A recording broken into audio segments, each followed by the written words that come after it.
Hi, I'm Ender here with June, designer on Valorant's newest agent, Waylay. Crazy movement duelist with also some fun abilities to combo. She can slow down time, do everything. What's your quick pitch on why people should be picking Waylay? Yeah, I mean, if you've been playing Jet and Raze for a long time and you're looking for some variety, this is probably a great character for you. And also just, if you like being like really creative, you know, trying like unique entry paths onto the site, you like whipping things up on the fly, I think Waylay would be a great fit. Obviously, Waylay's only been out, what, for like a week or two now? But you've been watching some streams of pros. Yeah. Have you learned anything? And who do you think is going to be the best Waylay to keep our eyes on in Americas? Yeah, been really impressed with Jawgamo. I've been a big G2 fan forever. I've watched them since their old org.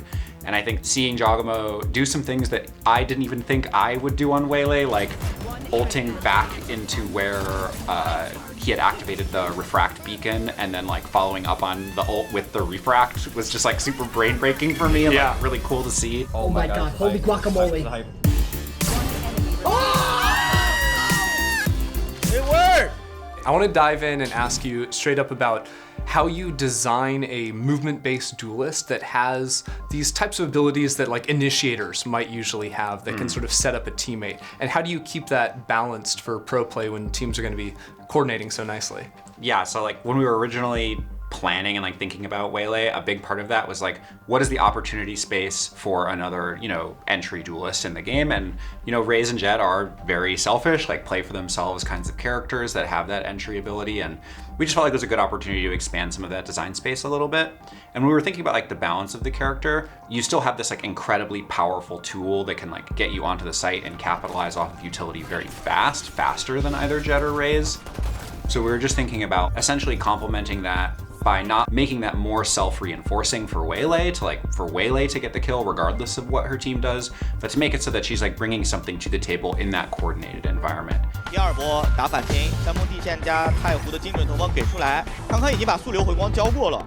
那这样没有保命技能了。直接飞想去抓得非常。Of course, you know, like we think of that as like a core identity pillar for Waylay, that she has that team play. And if we were like, you know, looking to like balance it down the line, we'd be like taking that into account.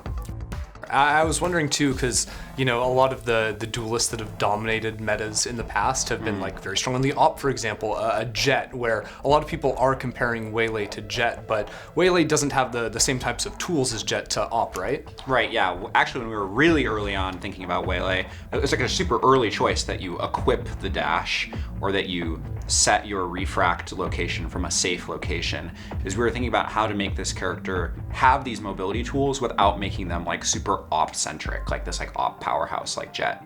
And this is like a way for this character to feel like distinct. Like if you want that like defensive opper that's like a core strategy point for your team, I think you're still gonna look to Jet more than you're gonna look for Waylay. Yeah, that makes sense. And how do you feel like Waylay is going to like slot into comps? And especially in the pro scene, how do you think Waylay is going to define the meta, if at all? Yeah, so I think right now we're already seeing agents that are super strong with Waylay, which is, I think bodes well for her. You know, Breach, Omen's been a mainstay in pro forever. And even Tejo, right, like flushing enemies, you know, on the actual sites and like causing that chaos for Waylay to get in there. I also think there's probably a lot of teams that have like deeper layers of their set play strategy, where if Waylay does have to refract and, you know, Waylay can either follow up with her team after that or become your lurk now that like she's spent her utility, right? So like I think there's just a lot of opportunity to like change your strategy during the round and like have your play evolve playing Waylay. Rather than having like one consistent thing you always do, which I'm excited to see. Right, because there's so many different ways to either combo abilities of hers with other initiator utility, damaging, that sort of stuff. We've already seen teams like G2 playing a lot of these sort of combo agents, so expecting them to keep doing well. I think for a team like G2 that like loves those like set plays and like really by the book to Valorant, I think Waylay is really gonna shine in that context, and I'll be excited to see what they cook up.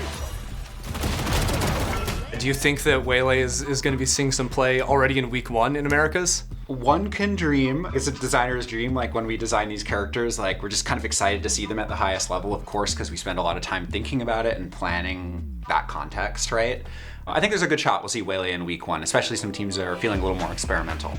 Yeah, I also can't wait to see our Americas teams play it. Thanks so much. Thanks for having me.